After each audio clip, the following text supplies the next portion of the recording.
Bismillahirrahmanirrahim. Alhamdulillah Rabbil Alameen. Hasbunallah wa ni'mal wakil. The Lord is my light and my salvation. Whom shall I fear? And yea, though I walk through the valley of the shadow of death, I will fear no evil, for you art with me. Thy rod and thy staff, they comfort me. Thou prepares a table before me in the presence of my enemies. You anoint my head with oil, my cup overflows, and surely goodness and mercy shall follow me all the days of my life. And I will dwell in the house of the Lord forever and ever. Amen. Assalamu alaikum. It's Wednesday. Welcome to Johnny's Bite. And I want to encourage our Muslim brothers and sisters to be steadfast in this month of Ramadan as they continue their fast, and also to pray for Ghana. Same to my Christian brothers and sisters who are engaged in Lent at this moment. Keep on keeping on, pray for Ghana, and do a lot of charity work, give a lot of alms out there. I want to say thank you to Dr. George Asamoah of UNIMAC IJ School of Graduate Studies, and for my beautiful hat. He traveled all the way to the north and brought them to me, and then also to Sonar Fashions in Tamale, Kuko 0246590162 for my outfit. I'm grateful indeed. And I want to say special greetings also to the overlord of the Dagban Kingdom, Yana himself, Yana Bukari II, and also to my paramount chief, the Boguna Salifutia II. Thank you very much, my chief. I salute you. That's about. This morning, I also want to say thank you to Dr. Odum and Dr. Obimba. Yesterday, I had a swell moment with the Master of Arts in Development Communication class at UNIMAC IJ. And we shared a bit of the knowledge that we have acquired on the field, practicing as a journalist, as a development communication specialist, as a public relations person, interacting with communities and effecting change on different levels and different advocacy. And it was an interesting time. So thank you very much, Dr. Anka Odum, and then also Dr. Obimba for the opportunity, and to all the students as well. We had a very, very impressive exchange of ideas, and I wish them well. I wish them well as well. Now, this morning I will tell you a story. The story is told by the owner of the story. I'll just rehash the story and then leave you and the authorities who are supposed to act to take that decision themselves. Please pull the lady whose container has been taken away by the assembly, and let's have a conversation about it. Let's read her petition. And I'm saying this because you clearly can see that everybody says times are hard. Times indeed are really hard. This morning I've had to come here to charge my phone at work because your lights weren't on. But you can't call it Dumsor. You can't call it Dumsiesie. What you can call it is Dumshe. Inti Dumashe se mobe kasa na beokwe. Benokwe. And your lights are going off, but you are asked not to complain. Your lights are off, but you're asked not to complain. And ECG comes to tell you, oh, it is supposed to be a fault here and then. I ask, how many faults can we have at the same time? We need to be honest, because if your mother dies and you keep telling people that your mother is asleep, when night falls and everybody goes to their mother, you will be found wanting. You will be found wanting. Here's the petition. This person wrote from Bema Camp in Accra. And this petition was written on the 8th of March, 2024. Put it up, please. Dear sir, complaint of abuse of administrative powers against the Ayawaso East Municipal Assembly by their unlawful detention and usage of my 20-footer container since 2019 without my consent. Ayawaso East Municipal Assembly, unlawful detention and usage of my 20-footer container since 2019 without my consent. I am a single mother who used to sell drinking water behind the Accra Girls Senior High School wall along the Mamobi Road in taking care of myself and my daughter who is on dialysis treatment. Single mother selling to take care of her daughter who is on dialysis treatment. Somewhere in 2016, we were asked to vacate the place and move our containers from the site. My container was lifted and placed in front of the then Ayawaso East Sub-Metro, now Ayawaso East Municipal Assembly, by the Mayor, Honorable Alfred Oko Vanderpoy, to enable me get a suitable place to move to. Somewhere in 2019, I was contacted by the Assembly to move the container out of the compound of the Municipal Assembly.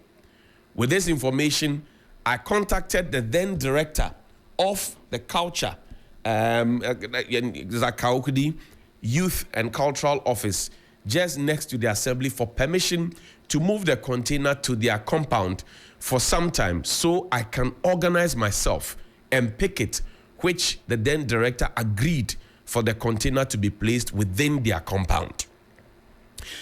In the same year, the municipal engineer contacted me to allow them pack some old documents into my container, to which I declined. But they went ahead to break the container and packed the document inside it without my permission and changed the locks to the container, breaking an entry.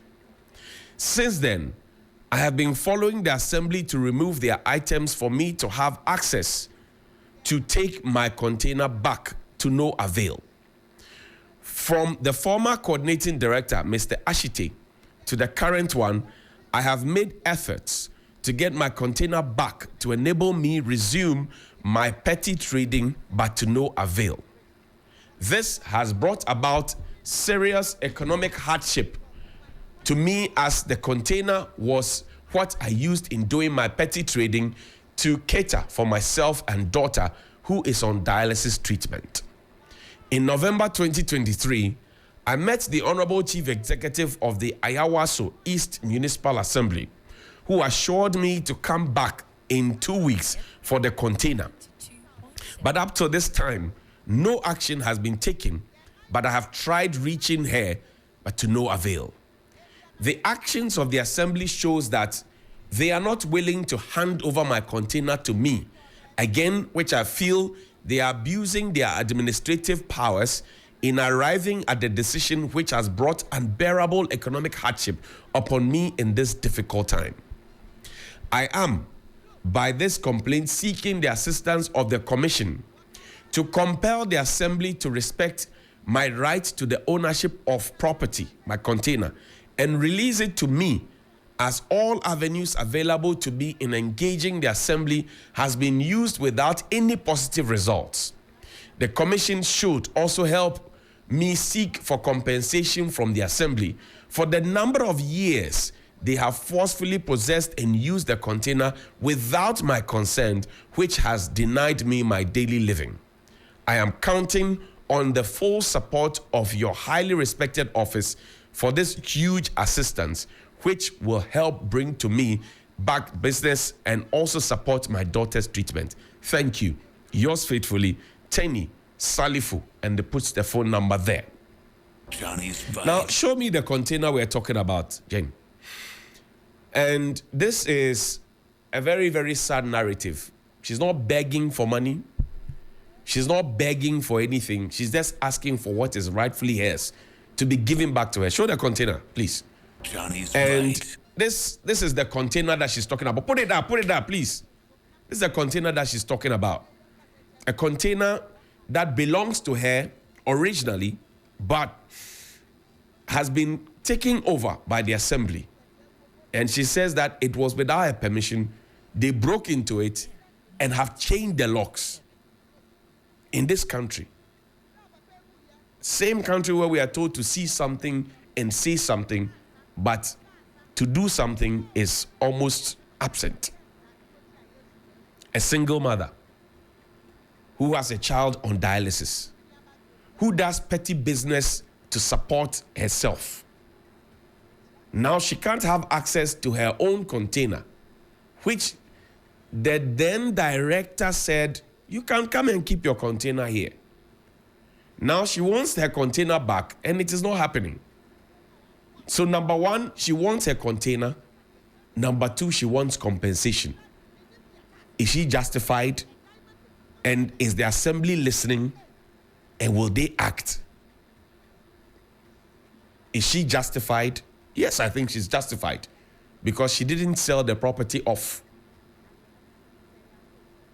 Does she deserve compensation? Yes, she deserves compensation because the container was broken into and unlawfully entered, according to her. And this is a petition that has been written to the authorities. So it's not just Johnny's bite that has a copy of this. Now look at this. This is dated the 5th of March 2024. The Chief Executive Officer, Office of the Ayawaso East Municipal Assembly, Kaokudi. Dear Madam, request for compensation on the usage of my container. I write to draw your attention to the continuous use of my container from 2019 to date without my express consent.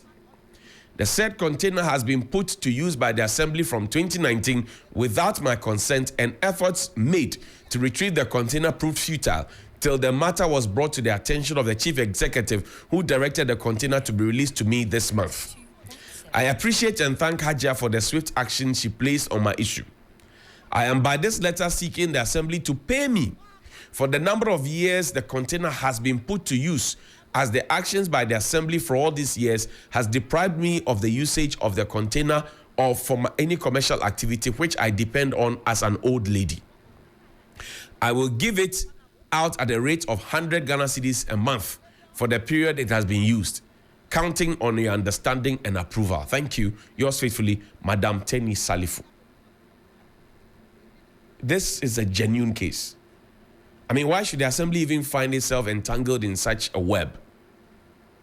Johnny's bite. What kind of injustice is being served to an old lady whose daughter or son is on dialysis? Their daughter is on dialysis, and she can't even fend for herself because the source of her livelihood has been forcefully taken away from her.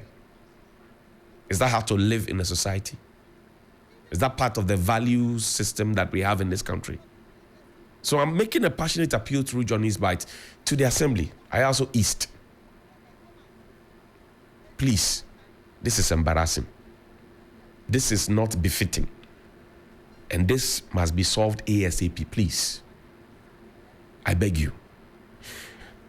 Now, the Deputy Minister for Finance, and you know, I have respect for women, and particularly for young people who get into positions of authority.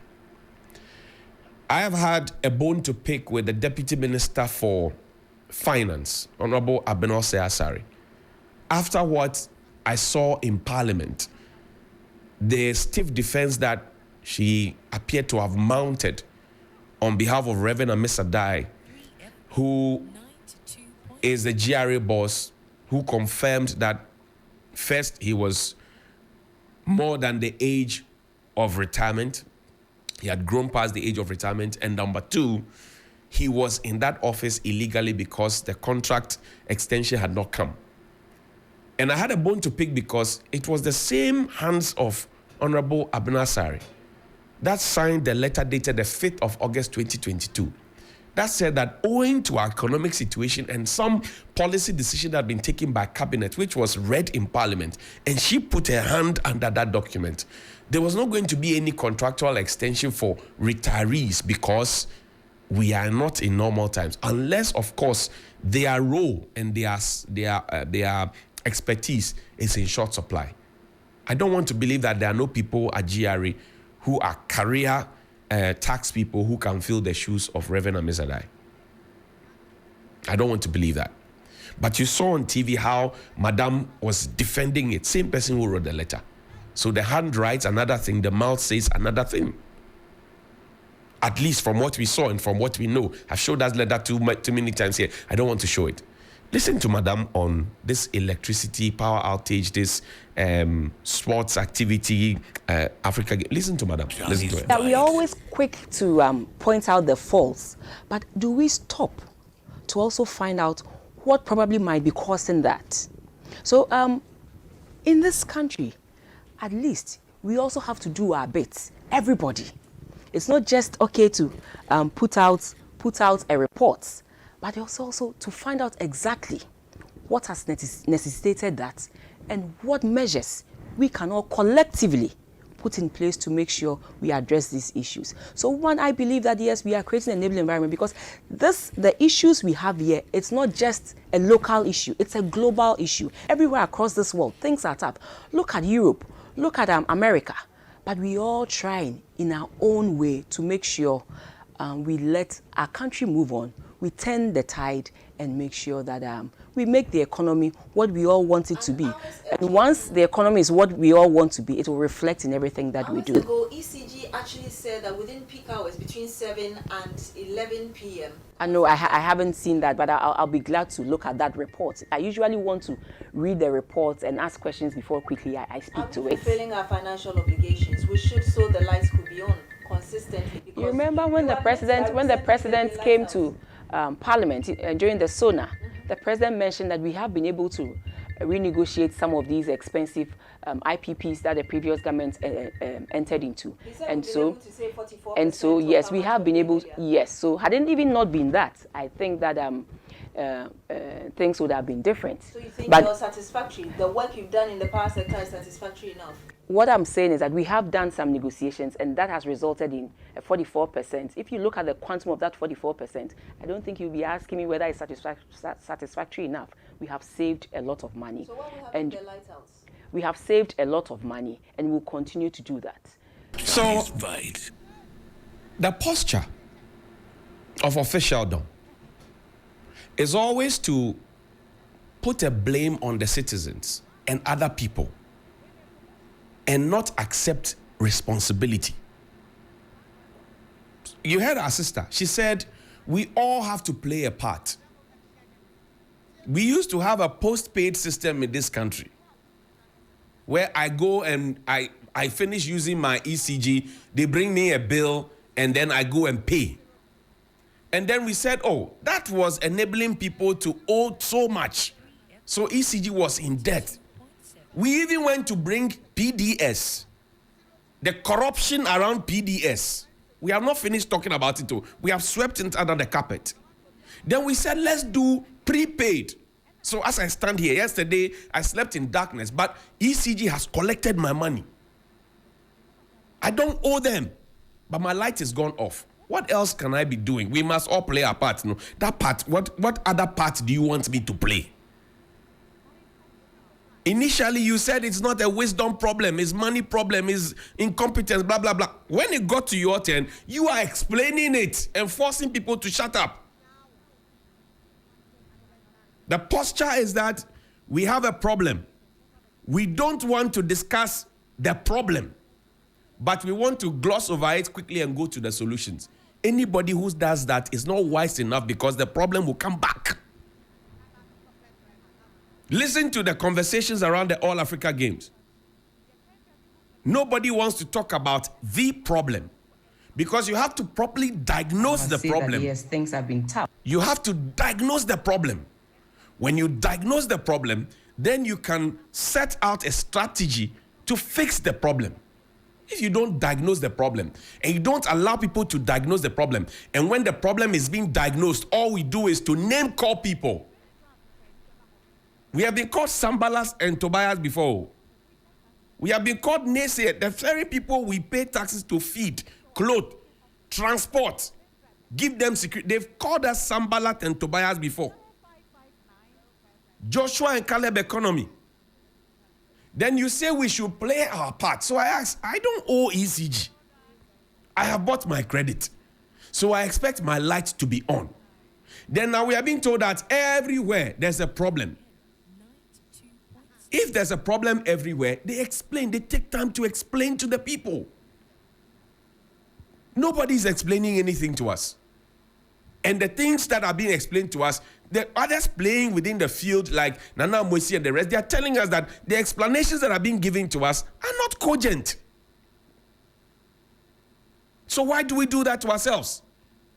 And there's a certain smirk that comes with the commentary that, yes, we are always quick to point out the faults. If I have paid you money for my electricity and the electricity is not there, I will point out the fault. It doesn't lie in your mouth to tell me to shut up. And it lies in your mouth to actually tell us what caused the problem. I don't need to complain about it before you start telling me about what caused the problem. I don't need to do that. It actually is irresponsible if you're a leader and you wait for people to complain before you start explaining to them what had brought about the issues that the people are complaining about. It's actually irresponsible. It's very, very irresponsible. And people must begin to have principles and to take charge and take responsibility. That is missing. When we said fix the country, we were told to fix ourselves. You see that now we are embarrassing ourselves globally, continentally, nationally, because we failed to fix the small, small issues. We all have to play our part. I wear size 44. You bring me a boot size 36. What part again am I supposed to play? Cut the boot open and tie it with rubber bag at the back and wear it to the global games? Or what?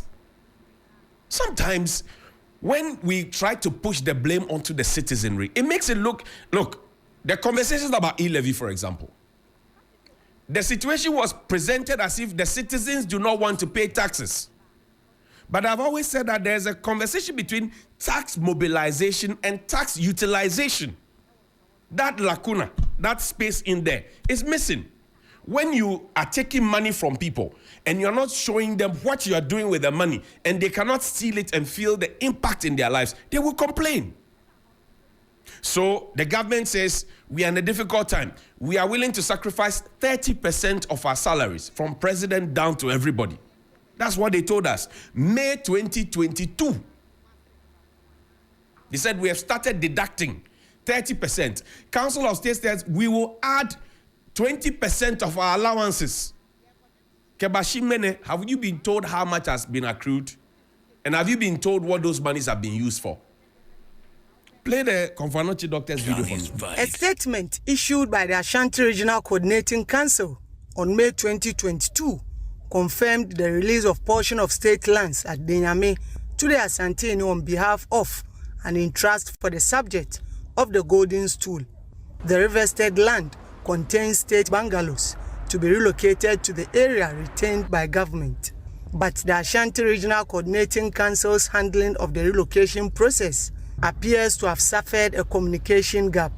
Some doctors occupying the bungalows are not happy with the continuous eviction threats they receive from private developers without relocation arrangement.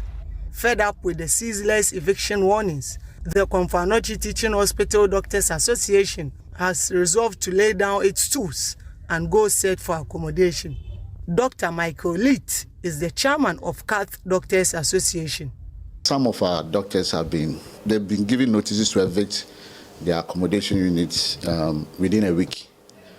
Some have had their water supply cut off. Some have been walled in. So we thought it wise that if you are being evicted, then we meet and decide as a group what is the next step. And what came out, the unanimous decision was to lay down our tools tomorrow by 6 a.m. and then go and look for accommodation. However, the Ashanti Regional Minister, Simon Osei-Mensah, has said new apartments are being built for the affected doctors, adding they are on an advanced stage of completion. If I hear somebody say that we've given him 1 week to vacate his bungalow or something, they should produce the letter so that we know the author of that letter, whoever wrote that letter to them. We want to know. And also we've had agreement with the contractors that before they move anybody, they have to rent a place for the person for a period of 2 years, by which time we will be sure we will be done with all the structures we are putting down. But the doctors say they've not been communicated to on any relocation arrangement. You know, in this country, there are laws. Johnny's Bite. The law is that you cannot rent beyond 6 months. Alai? Here is the Minister of State, the head of the Security Council, a former member of Parliament, an important member of the government, announcing on national TV that they have told the contractors to break the law by renting for people who are being ejected for 2 years. You see the Ajana 1, Ajana 2?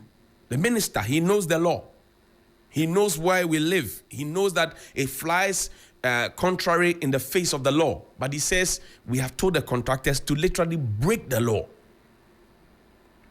But the most important thing is this. There is this sudden land grabbing syndicate that is happening. Suddenly, people live in apartments. And I can tell you, so many of them dotted around.